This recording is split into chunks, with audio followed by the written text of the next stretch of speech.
बिस्मिल्लाहिर्रहमानिर्रहीम। मैं इस वक्त एम्स्टरडैम में हूँ। आप पीछे देख सकते हैं, मेरी लेफ़्ट साइड पर क्वीन पैलेस है, पीछे कैल्फरस्ट्राट और उसके पीछे मैडम टसाउद, ये भी आपको नज़र आ रहा होगा। दाएं साइड पे कोई यादगार है दूसरी जंग अज़ीम की। एक बहुत बड़ा झूठ, लेकिन ये कबूतर भी आप देख रहे होंगे। यहाँ पे मुख्तलिफ लोग लगे हुए हैं कुछ डेमोस्ट्रेशन करने। मसलन एक ये फार ईस्ट वाले लोग हैं, गालबन तिब्बतियन या चाइनीज, जो कह रहे हैं world need tolerance, truth, compassion वगैरह।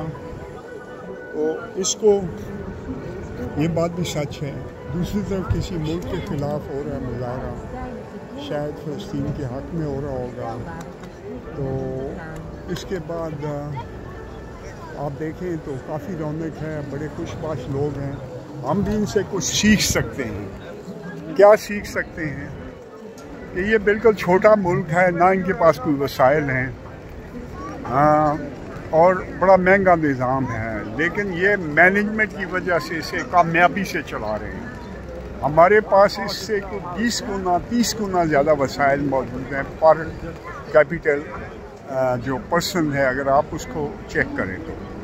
लेकिन मैनेजमेंट हमें नहीं आई। अगर हम अपने मुल्क को ऑर्गेनाइज मैनेज कर लें, जो इंसाफ से शुरू होता है, तो इंशाल्लाह हो जाएगा। और मेरी बात याद रखिएगा कि अगले साल डेढ़ में हो जाएगा, ये इंसाफ का सिस्टम शुरू हो जाएगा।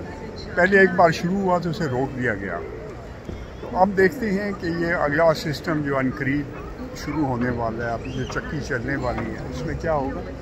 तो हमारे पास तो बहुत कुछ है, जज्बा भी है, लोग भी हैं, हर एक चीज़ मौजूद है, वसाइल भी हैं। ये नहीं वसाइल नहीं है, वसाइल को मैनेज करना है सर।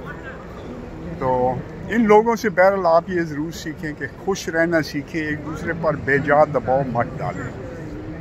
पाकिस्तान बड़ा खूबसूरत मुल्क है, बड़े खूबसूरत लोग हैं, आप इनको देखें, नज़ारा करें। मैं वीडियो मुख्तसर रखना चाहता हूँ, उसमें आप काफ़ी सारी चीज़ें देख सकते हैं। ठीक है, ओके, अल्लाह हाफिज़।